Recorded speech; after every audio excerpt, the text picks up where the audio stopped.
अब कई लोगों के और भी सेक्स से रिलेटेड प्रश्न होते हैं, जैसे कि कितने समय तक उनको प्रेगनेंसी का रिस्क नहीं रहता है। जो लोग बच्चे को फीड नहीं कराते हैं उनमें ओवुलेशन 1.5 महीने बाद भी शुरू हो सकता है। तो इसलिए अगर आप बच्चा नहीं चाहते हैं तो आपको इंटरकोर्स इस दौरान अनप्रोटेक्टेड नहीं करना चाहिए।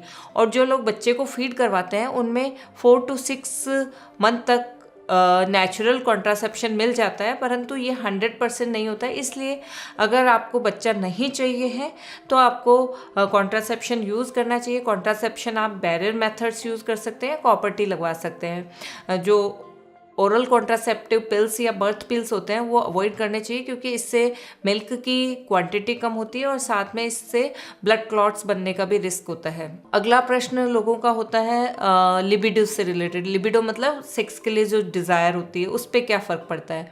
तो डिलीवरी के बाद में बॉडी में ईस्ट्रोजन और प्रोजेस्टेरोन दोनों हार्मोन का लेवल कम होता है, तो इसके कारण उनमें सेक्स के लिए डिज़ायर कम होती है। और वो महिलाएं जो बच्चे को फीड करवाती हैं तो उसके कारण, फीडिंग के कारण, लैक्टेशन के कारण जो ईस्ट्रोजन हार्मोन है उसको वापस नॉर्मल आने में और भी ज़्यादा लंबा समय लगता है। तो लैक्टेटिंग जो लेडीज़ होती है उनमें जो नॉर्मल लिबिडो आने में और भी लंबा समय लग सकता है। अगला जो प्रश्न होता है वो एक्सरसाइज को लेके होता है कि किन लोगों को एक्सरसाइज करनी चाहिए।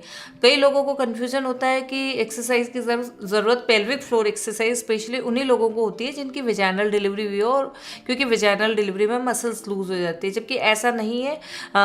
जो पेल्विक फ्लोर एक्सरसाइज जिसको हम कीगल्स एक्सरसाइज बोलते हैं, ये नॉर्मल डिलीवरी और सिजेरियन डिलीवरी दोनों के बाद ही करना चाहिए। इसको करने का तरीका होता है जैसे कि यूरिन को रोकते टाइम नीचे मसल्स को टाइट करते हैं, उसी तरह से मसल्स को टाइट करना चाहिए। और ये एक बार में कम से कम 8-10 बार करना चाहिए और पूरे दिन में कम से कम 3 से 4 बार इस एक्सरसाइज को करना चाहिए। अब डिलीवरी के बाद में कब हमें डॉक्टर को वापस दिखाने की ज़रूरत होती है। यूजुअली अगर स्टिचेस से रिलेटेड कोई प्रॉब्लम हो, जैसे कि पेन है, स्वेलिंग है, रेडनेस है, अगर ये ज़्यादा हो रहा है तब आपको डॉक्टर को कांटेक्ट करना चाहिए।